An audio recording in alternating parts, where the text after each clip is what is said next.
Good morning, my dear MCOM second semester student. This is your GST class, and right now we are completed your क्या आपका first और the क्या आपका second half of the second unit. ठीक है, तो आप अब ये देख सकते हैं कि एग्जैक्टली जिसमें मैंने आप लोगों को पेमेंट के लिए लास्ट क्लास में भी काफी कुछ बताया था कि बेसिकली पेमेंट किस तरह से की जाती है. पेमेंट करने का तरीका होता है कि व्हेनेवर द क्या आपका मतलब you take the credit of the ITC, तो उस केस में फर्स्ट यू हैव टू क्या आपका debit credit the amount in electronic cash ledger, क्योंकि आपके पास इलेक्ट्रॉनिक कैश लेजर इलेक्ट्रॉनिक क्या आपका क्रेडिट लेजर होते हैं. क्लियर हो गया. तो जो कैश लेजर होता है वो बेसिकली जिसके थ्रू आप लोग पेमेंट करते हैं. इफ द क्या आपका there is no amount in the क्या आपका योर इलेक्ट्रॉनिक जो क्रेडिट लेजर होता है उसमें कोई अमाउंट नहीं बचती है. क्योंकि मैं आपको बता दूं, जब भी हम लोग इनपुट पर टैक्स पे कर आते हैं तो उसके लिए हम आईटीसी क्लेम करते हैं, और आईटीसी क्लेम करने के बाद जो अमाउंट हम क्रेडिट करते हैं वो इलेक्ट्रॉनिक क्रेडिट लेजर के अंदर करते हैं. क्लियर हो गया. But some time if we don't have the क्या आपका any credit amount in the credit ledger, तो डेफिनेटली उसके लिए फिर हम लोग भी यूज द क्या आपका कैश लेजर. ठीक है, तो इसी तरीके से हम लोग क्या करते हैं, क्या कहते हैं, पेमेंट करते हैं. और टैक्स हमारा डिपॉजिट किया जाता है by the internet banking. Now the क्या आपका you know very well, there is no मतलब अब नाउ नो वन क्या आपका यूज द क्या आपका कि now we are paying the क्या आपका टैक्स इन द क्या आपका कैश फॉर्म. ठीक है, now we are the paying the क्या आपका टैक्स इन द क्या आपका इंटरनेट बाय द क्या आपका इंटरनेट बैंकिंग.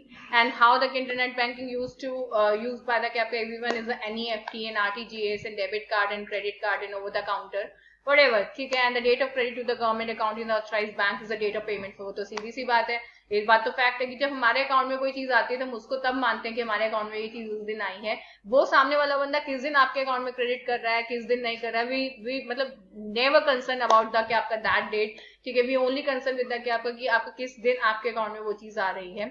ठीक है, and payment of taxes made by of debit in the electronic cash और क्रेडिट लेजर. वो तो मैं आप लोगों को बता ही चुकी हूँ कि इफ वी हैविंग द क्या आपका any credit amount in the electronic credit account, तो सबसे पहले हम लोग जब भी हमें आउटवर्ड टैक्सेबल जब भी हमें आउटवर्ड सप्लाई करनी होती है, आउटवर्ड मतलब सप्लाई करते हैं और उसके ऊपर व्हेन वी चार्ज द क्या आपका टैक्स. ठीक है, और तो उसके बाद सबसे पहले हम लोग ये देखते हैं कि इफ वी हैविंग द क्या आपका any debit credit amount in the क्या आपका इलेक्ट्रॉनिक अकाउंट क्रेडिट अकाउंट. ठीक है, तो हम वहां से सबसे पहले उसको सेट ऑफ करते हैं.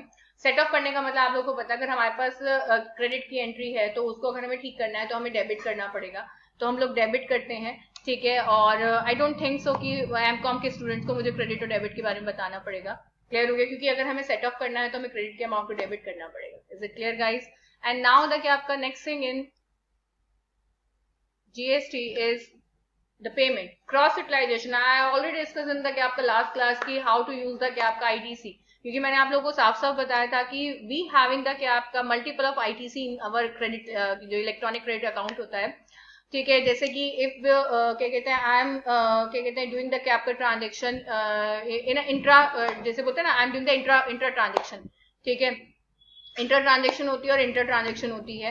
ठीक है, intra state transaction like when ठीक है we do the transaction in the when we make the transaction in the क्या आपका इन द सेम स्टेट. आगे मेरी बात समझ में, अगर हम सेम स्टेट में कोई भी ट्रांजेक्शन करते हैं, ठीक है, तो उसके लिए आपको अपने इनवॉइस पर जीएसटी क्या करना पड़ता है, चार्ज करना पड़ता है, या फिर सामने वाला बंदा जीएसटी क्या करता है, आपसे चार्ज करता है. जीएसटी में आपका सीजीएसटी और एसजीएसटी दोनों लिखा हुआ आता है. तो उस केस में जब आप क्रेडिट अकाउंट बनाते हैं तो आप सीजीएसटी अलग से लिखते हैं, एसजीएसटी अलग से लिखते हैं कि आपके पास सीजीएसटी का इतना क्या क्रेडिट पड़ा हुआ है और आपके पास एसजीएसटी का इतना क्रेडिट पड़ा हुआ है. और इफ यू मेक द क्या आपका इंटर स्टेट ट्रांजेक्शन. ठीक है, तो इंटर स्टेट ट्रांजेक्शन के लिए हम लोग क्या करते हैं, क्या कहते हैं, इंटर स्टेट ट्रांजेक्शन के लिए हम लोग को आईजीएसटी पे करना होता है. तो जब भी हम पे कर आते हैं तो हम आईजीएसटी के क्रेडिट अकाउंट एक ही बनता है तो उसके अंदर बट हमें लिखना होता है कि इतना हमारे पास आईजीएसटी का क्या पड़ा हुआ, क्रेडिट पड़ा हुआ है. तो जब भी हम आउटवर्ड टैक्सेबल सप्लाई करते हैं तो हमें ये देखना होता है कि हमें क्या पे करना है. तो जब हमें ये देखना होता है कि मान के चलो हमें सीजीएसटी पे करना है तो हम ये देखते हैं सीजीएसटी का कितना क्रेडिट पड़ा हुआ है, तो हम वहां से सेट ऑफ कर लेंगे, वहां से डेबिट कर देंगे.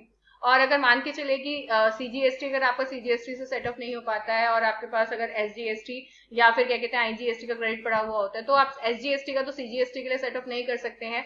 क्लियर हो गया, बट आप आईजीएसटी का इस्तेमाल कर सकते हैं फॉर पेइंग द क्या कहते हैं आपका अमाउंट ऑफ द क्या आपका सीजीएसटी. क्लियर हो गया, ठीक है. और same in the case of SGST, अगर आपको एसजीएसटी पे करना होता है तो आप सबसे पहले देखते हैं कि आपका एसजीएसटी का कितना क्रेडिट पड़ा हुआ है. अगर आपके पास कम होता है और उसके बाद आपका सीजीएसटी होता है तो सीजीएसटी से कभी सेट ऑफ नहीं हो सकता. आप आईजीएसटी का क्या करेंगे, इस्तेमाल करेंगे. And hierarchy for discharging payment of various tax liabilities. ठीक है, तो इसके लिए मैंने आप लोगों को जो आईजीएसटी हमने लास्ट क्लास में डिस्कस किया था, एक आपका एक क्विक क्या हो गया, रिविजन हो गया. And hierarchy for charging payment of various tax liabilities, सीधी सी बात है। और उसके बाद आप लोग किस तरीके से क्या करते हैं, टैक्स पे करते हैं, वो यहाँ पर क्या किया हुआ है आपको बता रखा है। And the provision for TDS of certain entities, बिल्कुल मैं आपको बता दूं, याद है मैंने आप लोगों को बताया था कि क्या कहते हैं कुछ ऐसे क्या कहते हैं पर्सन होते हैं जिनको बिना मतलब कोई उनका थ्रेशोल्ड नहीं होता कि मतलब वो 40 लाख के अंदर आते हैं, 20 लाख के अंदर आते हैं, बट नीड टू बी क्या आपका रजिस्टर इटसेल्फ कि उनको रजिस्टर कराना पड़ता है। तो उसमें मैंने आपको एक non taxable person, non resident taxable person बताया था, ठीक है। एक मैंने आप लोगों को क्या कहते हैं नॉन रेजिडेंट टैक्सेबल पर्सन बताया था, एक मैंने आपको कैजुअल टैक्सेबल पर्सन बताया था। नॉन रेजिडेंट टैक्सेबल पर्सन मैंने बताया था जो बाहर का बंदा इंडिया के अंदर एग्जीबिशन वगैरह के लिए अपना सामान को प्रमोट करने के लिए आ रहा है, वो बताया था।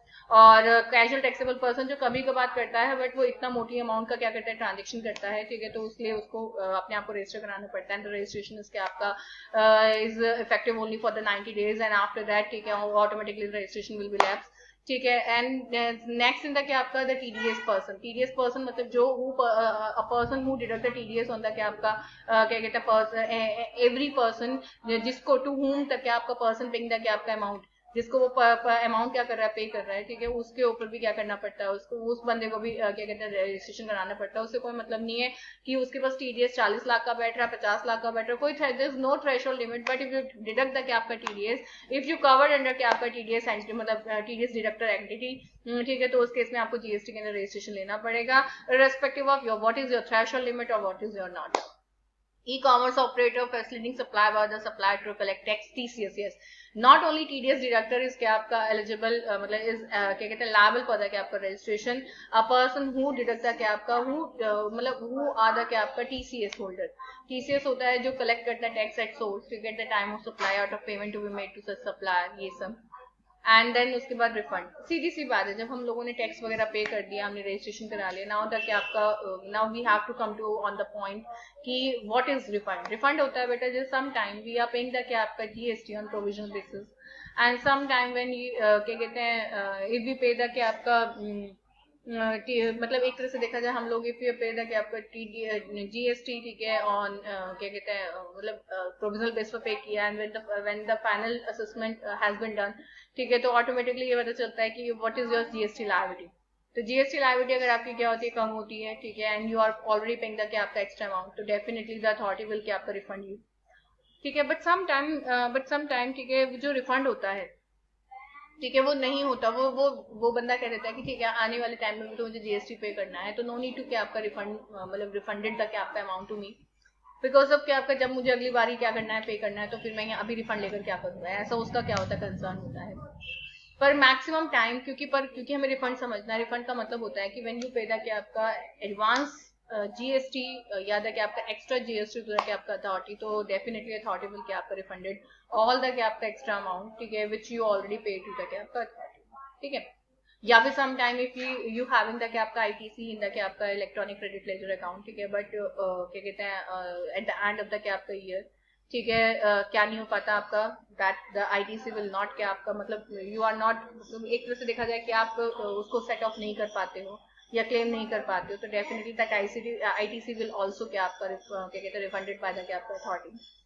पर इस सब के लिए एक टाइम लिमिट है कि इन्होंने टाइम लिमिट का क्राइटेरिया बता रखा है कि what is the time limit for refund of tax और interest is 2 years, refund of accumulated ITC allowed in case of export or where the credit accumulations on account of inverted duty structure, refund to be granted within 60 days from the date of the receipt of complete application and interest is payable if refund is not sanctioned within 60 days, बिल्कुल सही बात है। तो इन्होंने बोल दिया कि जो टाइम लिमिट है फॉर रिफंड ऑफ टैक्स और इंटरेस्ट कितना आपका 2 year, बिल्कुल सीधी सी बात है कि जो आप अप्लाई कर सकते हैं किसके लिए, वो आप केवल 2 साल के अंदर, ये थोड़ा है कि आप आपको कभी भी याद आएगा। एंड रिफंड के लिए यू डेफिनेटली हैव द क्या आपका प्रूफ। एंड समटाइम मैंने जो आपको बताया था कि अगर आपके पास इकट्ठा हो रहा है क्या कहते हैं आईटीसी, तो भी आप क्या कर सकते हैं उसका रिफंड ले सकते हैं, है ना, with the credit accumulation on account of, या फिर some time if you are doing the क्या आपके जैसे मान के चले कि आपने जीएसटी पे किया एंड देन आफ्टर दैट, ठीक है, यू एक्सपोर्ट ऑल द क्या आपका गुड्स, तो definitely out for taxable supply पे जीएसटी तो आपको मिला नहीं पलट के, ठीक है। तो उस केस में वैसे भी ऐसा कहा गया कि एक्सपोर्ट को प्रमोट करने के लिए क्या किया जाता है आपका जीएसटी जितना भी आपने उस इनपुट के ऊपर उस आउटपुट को बनाने के लिए जितना भी आपने खर्चा किया हुआ होता है, ठीक है, उस पर आपने जितना भी टैक्स पे किया होता है वो आपको क्या हो जाता है मिल जाता है। तो same in the case of क्या, तो उस आईटीसी को क्या कर दिया जाता है, जो इकट्ठा हुआ आईटीसी होता है एक्सपोर्ट के केस में आपको रिफंड हो जाता है। ये एक्सपोर्ट का क्या है ये मैं आप लोगों को तब बताऊंगी जब एग्जैक्टली हम लोग कस्टम पढ़ेंगे। And refund to be granted within 60 days from the date of the receipt of complete application, ठीक है, and interest is payable if the refund is not sanction within 60 days. तो सीधी सी बात है, और complete application receipt होने के 60 दिन में आपको रिफंड मिल जाता है। और अगर मान के चलिए कि 60 दिन में नहीं भी मिल पाता है तो डेफिनेटली अथॉरिटी विल कैप का पे द कैप का interest to you, and that is cap 6%। ठीक है, is it clear guys? Okay, bye, take care.